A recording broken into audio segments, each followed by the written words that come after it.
The radius of a circular orbit of two satellites A and B of the Earth are 4r and r respectively.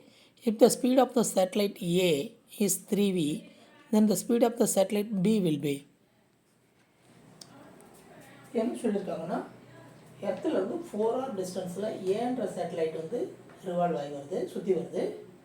எர்த்துலேருந்து ஆர்ன்ற டிஸ்டன்ஸில் பின்ற satellite வந்து சுற்றி வருது. அப்படி சுற்றி வந்ததுன்னு சொன்னாக்கா இந்த ஏ சேட்டலைட்டினுடைய ஸ்பீடு வந்து 3v அப்படின்னு வச்சாக்கா பி சேட்டலைட்டோட ஸ்பீடு எவ்வளவுன்னு கேட்டிருக்கிறாங்க.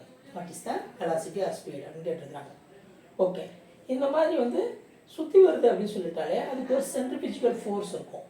அந்த சென்ட்ரிபியூஜிக்கல் ஃபோர்ஸ் வந்து நியூட்டனுடைய ஃபோர்ஸ் இருக்குது பாருங்கள், அதுக்கு ஈக்குவலாக இருக்கிற வரைக்கும் தான் சேட்டலைட் வந்து எர்த்தை விட்டு வெளியில் போகாது.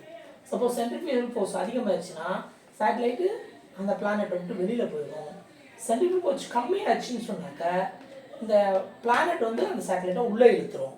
அப்போ ரெண்டுமே பேலன்ஸாக இருக்கணும். சரி, இப்போ இது 4r அப்படின்னு சொல்லியிருக்காங்க இல்லையா. இப்போ ஏன் சேட்டலைட்டுக்கு நம்ம சென்ட்ரிபியூஜல் ஃபோர்ஸையும் நியூட்டன் ஃபோர்ஸையும் ஓகேங்களா ரெண்டை ஈக்குவேட் பண்ணுறோன்னு வச்சுக்கோங்க. அப்போ mv² ஆர்ன்றது வந்து சென்ட்ரிபியூஜல் ஃபோர்ஸ், இங்கே ஆர்ன்றது 4r equal to m of the mass of the earth. ஓகேங்களா, எம் வந்து இப்போ சேட்டலைட்டுடைய mass divided by r², 4r². இப்போ இந்த 4rஐயும் இந்த ஸ்கொயரையும் கட் பண்ணிடலாம். இங்கே இருக்க எம்மையும் இந்த எம்மையும் கட் பண்ணிடலாம். அப்போ v² velocity square equal to gm/4r இருக்கும். அப்போ v is equal to root of gme/4r இருக்கும். That is nothing but they gave 3vன்னு கொடுத்துருக்குறாங்க. ஓகேங்களா, இது 3v. அதே மாதிரி சேட்டலைட் பிக்கு போடுறோன்னு வச்சுக்கோங்க. சேட்டலைட் பிக்கு v² வந்து b அப்படின்னு போட்டோம்னா gm/ இங்கே வெறும் r தான் இருக்கும், ஏன்னா r தான் இருக்குது.